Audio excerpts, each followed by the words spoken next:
अलवर जिला कांग्रेस कमेटी के द्वारा एक निजी होटल में प्रेस कॉन्फ्रेंस आयोजित की गई। प्रेस कॉन्फ्रेंस के दौरान अलवर लोकसभा प्रत्याशी ललित यादव की खूबियों को बताते हुए कांग्रेस के नेताओं ने भाजपा को आड़े हाथ लिया।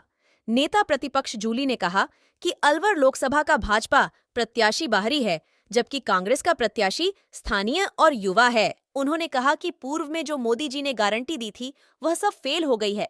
न तो काला धन आया, न ही 2 करोड़ युवाओं को रोजगार मिला, न ही किसान की आमदनी दोगुनी हुई, न ही डॉलर रुपये के बराबर हुआ।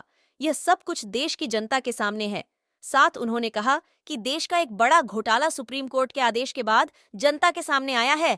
पूर्व कैबिनेट मंत्री भंवर जितेंद्र सिंह ने कहा कि अलवर के लोगों के बीच में एक नारा चर्चा में बना हुआ है, बाहरी भगाओ, अलवर बचाओ। वर्तमान रामगढ़ विधायक जुबेर खान ने प्रेस वार्ता को आगे बढ़ाते हुए कहा कि पहली बार अलवर का चुनाव इस बात पर होगा कि कौन विकास कराएगा और कौन विनाश कराएगा और कौन जुमलेबाजी करेगा। इस प्रेस वार्ता के दौरान कांग्रेस पार्टी के पदाधिकारी, पूर्व कैबिनेट मंत्री भंवर जितेंद्र सिंह, नेता प्रतिपक्ष टीकाराम, जूली रामगढ़ विधायक जुबेर खान, किशनगढ़ विधायक दीपचंद खेरिया, वर्तमान लोकसभा प्रत्याशी ललित यादव सहित कार्यकर्ता एवं पदाधिकारी मौजूद रहे। अलवर से प्रदीप गोयल की रिपोर्ट। देखिए, आज हमने जो प्रेस कॉन्फ्रेंस आने वाले लोकसभा चुनाव को लेकर, जो हमारा कैंडिडेट है वो अलवर का है, भारतीय जनता पार्टी का जो कैंडिडेट है वो हरियाणा का है, दिल्ली का है। बाहरी और लोकल का अंतर हम लोगों को समझना पड़ेगा। और जितेंद्र सिंह जी के 5 साल के काम आज सारी जनता याद कर रही है, और 10 साल से बीजेपी का राज रहा, वो काम भी ये जनता याद कर रही है। दूसरी बात मैं कहना चाहूँगा, मोदी जी की जो गारंटियां हैं, पहले जो गारंटी दी थी वो सब फेल हो चुकी है। न काला धन आया, न 2 करोड़ युवाओं को रोजगार मिला, न किसान की आमदनी दुगुनी हुई, न डॉलर रुपया बराबर हुआ।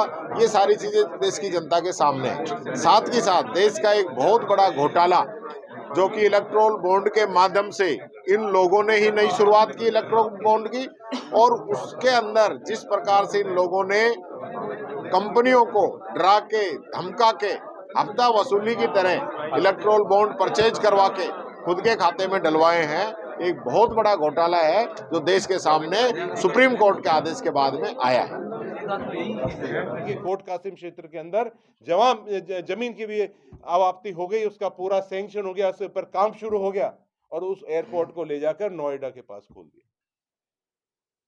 हमारी RRTH ट्रेन, हाई स्पीड जो ट्रेन आनी थी, अभी तक तो चल के वो दौड़ती वो ट्रेन, उसका अलाइनमेंट बदलते बदलते उस पर एक ईंट का पत्थर नहीं लगा। तो आज इस तरह का एक काम आपके सामने है। अलवर की जनता बहुत समझदार है, उनने इन सबों को देख लिया है, बाहरी लोगों को, और एक नारा लग चुका है। आम आदमी के अंदर एक नारा लगा हुआ है, महिलाओं के अंदर, मेरे बुजुर्ग के अंदर, किसानों के अंदर, युवाओं में, कि बाहरी भगाओ और अलवर बचाओ। ये एक नारा लग चुका है। गांव में, ढानी में, कहीं भी मैं जाता हूं तो ये बात आ जाती है।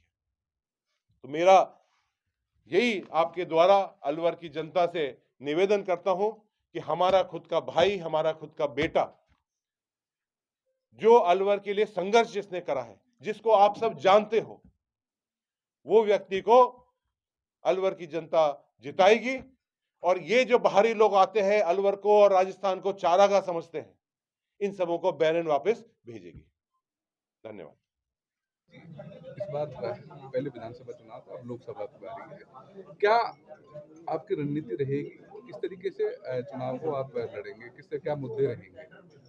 देखो, मुद्दे हमारे हैं कि अलवर ज़िले के जो नौजवान, जिसको बड़े बड़े भाषण सुनकर कान पक्के जिनके, मोदी जी ने 2 करोड़ रोजगार की बात कही, किसान की आय दोगुनी करने की बात कही, और बहुत सारे भाषण दिए। एक स्लोगन उन्होंने दिया 14 के चुनाव जब आए कि सौगंध मुझे इस मिट्टी की, मैं देश नहीं बिकने दूंगा, मैं देश नहीं झुकने दूंगा। तो किस प्रकार से बनी हुई संस्थाओं को लोग निजी हाथों में देने का काम कर रहे हैं। और 2 करोड़ रोजगार की बात करी तो 20 करोड़ रोजगार आज तक होना चाहिए था, तो उन्होंने 2 करोड़ रोजगार भी आज तक नहीं दिया। लेकिन मेरी प्राथमिकता मेरे क्षेत्र, पुराने क्षेत्र मुनावर में ये रही, अब अलवर में भी मेरी प्राथमिकता रहेगी कि हम लोग नौजवान को कामयाब करें, नौजवान को रोजगार दें। सरकारी नौकरी नहीं दे सकते तो, लेकिन निजी कंपनियों में तो जरूर उनको रोजगार मिले, जिससे उनका परिवार चले और वो देश में प्रगति में अपना हिस्सा दे सके। अलवर जिले में बड़े औद्योगिक इलाके हैं, क्षेत्र हैं, हजारों कंपनियां हैं, तो क्या लोकल लोगों को रोजगार के लिए अभी तक कांग्रेस की सरकार रही पिछले दिनों, तब भी नहीं मिल पाया और ना ही अभी तक बीजेपी की सरकार मिल पाया, तो इसके लिए क्या है? देखो, ये विचार जब किसी के मन में आता है तो वो आदमी उसको सफल करता है। मेरे मन में विचार मुंडावर से आया और पूरे जिले में अब इस विचार को फैलाएंगे और डेफिनेटली सरकार जो भी बने उनसे मजबूती से लड़ाई लड़ेंगे। और मुझे लग रहा है कि अब तो देश में माहौल बदल गया है।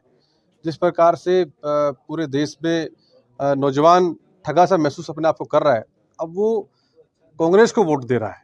और अगर हमारी सरकार देश में बनती है तो जरूर इस पर बात करके कानून बनवाने का काम करेंगे कि स्थानीय आदमी को रोजगार मिले। मुख्यमंत्री रहे हैं, उन्होंने कुछ गाँवों को यहाँ गोद लिया था, क्या आपको पता है उन गाँवों की क्या स्थिति है, किस तरह गोद लिया था? गाँव की स्थिति जीरो है। उन गाँव में कुछ नहीं किया, उन गाँव में जाके भी नहीं देखा। कोई 10-5 लाख रुपए इन्होंने दे दिए होंगे। कल बता रहे कि 110 काम को बताएं पूरे जिले में उनको करने के काम किए। अरे 110 काम तो हमारा जिला पार्षद प्रमुख से बात करा देता है। क्या काम किया आपने? कोई बड़ा काम किया तो बताओ भाई।